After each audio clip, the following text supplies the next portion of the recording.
Hello, I'm Tamika Fletcher, one of the co-owners of Natural Resources Salon and one of the founders of Earth's Nectar Products. Today we like to talk just a little bit about conditioners, but not just any conditioners, conditioners that have shea butter. Shea butter is a very popular product now, especially with this revival of curly people all over the place. And so people are advertising shea butter in products like gels, moisturizers, even shampoos and conditioners. But today we're talking about all of the uses for shea butter.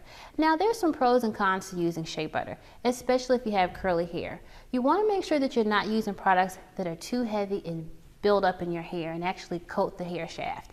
And so it's a good idea to use products that are lightweight. I like coconut oil if you're using it pure. However, if you're using shea butter and you'd like to use it pure, melt it in the microwave or melt it in a double boiler or someplace where you can soften the shea butter just a little bit, and it gives you a little bit more control over how much you're using.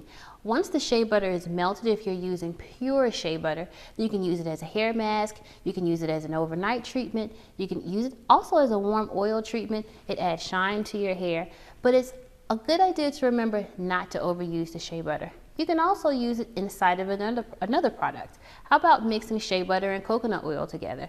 Those two ingredients work great for twisting your hair, for adding shine, for sealing the ends, and lots of other uses. One of the things to consider about shea butter is that it can be a heavy product if you're using it pure. Just say, for example, you put shea butter all over your hands and you walked outside on a dusty day. Depending on the type of shea butter you use, it may attract dust and dirt to your hands, and it would work the same way for your hair. So keep in mind to be mindful of the amount of shea butter that you're using.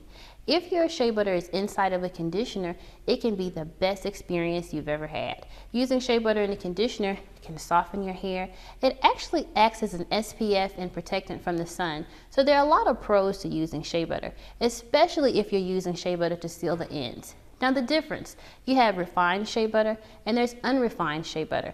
Refined shea butter is usually white in color, and it's probably been through some type of process that removed a lot of the debris and some of the things that you find in pure shea butter.